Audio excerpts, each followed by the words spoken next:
Hello friends, welcome back. Again, another topic. Two stories about flying. His first flight, class 10th. So in this chapter, we are going to deal with one of the parts of two stories about flying. First flight. Another video will be there, which will be on black aeroplane. So this is about his first flight. First flight, let's talk about it. A true parable about overcoming fears in life. Every journey of 1,000 miles begins with a single step. It's mesmerizing. The story is very inspiring. You will get inspired by it. The writer Liam Falhate he says that when you start with a single step, then only you'll be able to achieve success.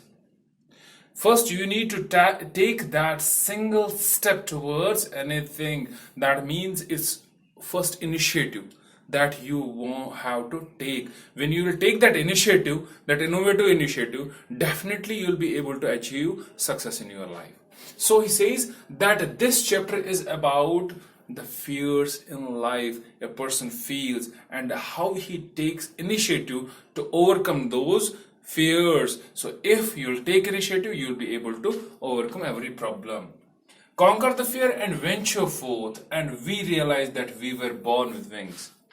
That means if you will take that initiative and you will succeed in your life, you'll feel proud of yourself. You'll feel that as if you are born with wings. So that means you will feel proud of yourself because you have done something to achieve good. And if you'll not take any initiative, definitely you'll not be able to get success. So you will regret.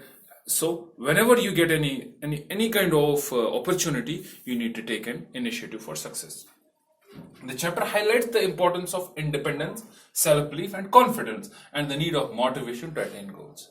Look, these are the very important things. First of all, independence, then self-belief, that I should believe myself that I can do this very thing, and confidence that I have that capability, innate capability to do things. These should be, and the first and the foremost important thing is motivation, that you should be motivated towards doing any kind of a thing. You should be motivated towards your goal. If you are motivated, half of your work is done. If you are not motivated, then you'll not be able to do anything.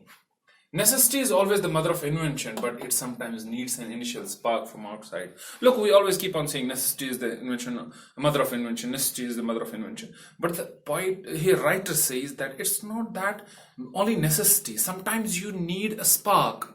That means you need a little spark. There should be a kind of a push to you through which, and that push is motivation.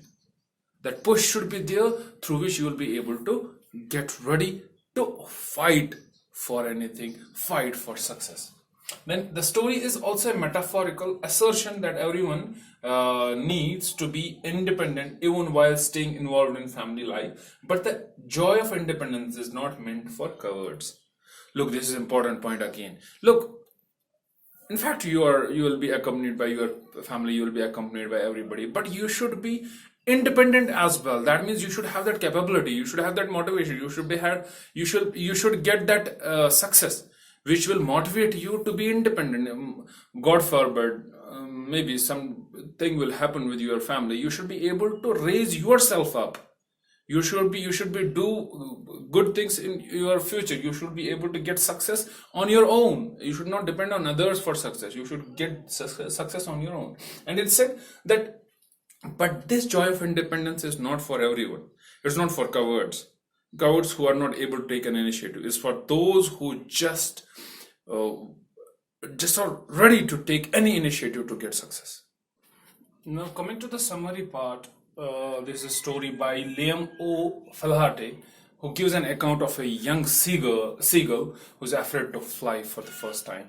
Look, every time you need to take you have to take a step towards your success, because success will not come to you. You need to first take a step, then only you'll be able to go for it. So he believes that his wings would not support him. That means he does not have that confidence to go for it. He does not have that confidence, effort. He does not have that effort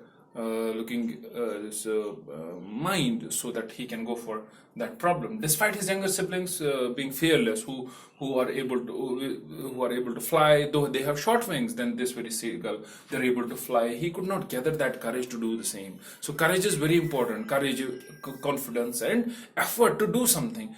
These things are very important in the life of a human being or anything.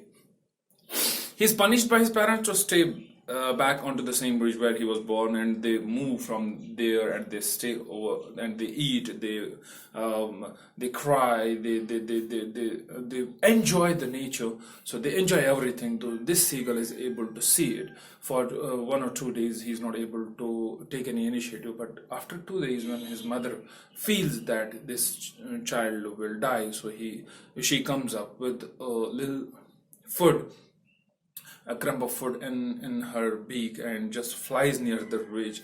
And as this bird comes forward, this little seagull comes forward to take this food, so he falls down from the ridge, and then he is able to take that initiative. He's by force or by choice, he's able to take that initiative and he flies. It seems to first he's not able to understand what's happening with him.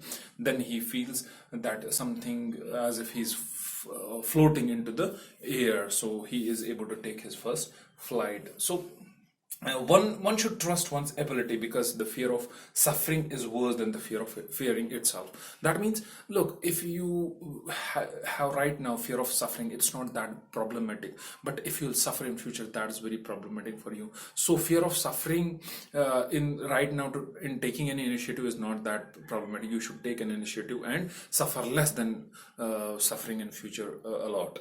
So the bottom line of this very story sums up with a kind of a proverb, a Chinese proverb, where it is said, give a man a fish and you feed him for a day, teach him how to fish, and you will feed him for his lifetime.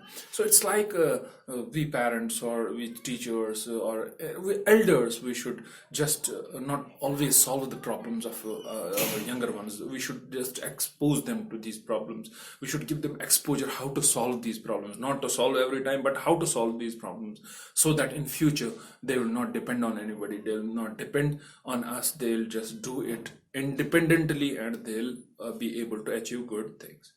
That was all in today's video. Thank you very much. See you again.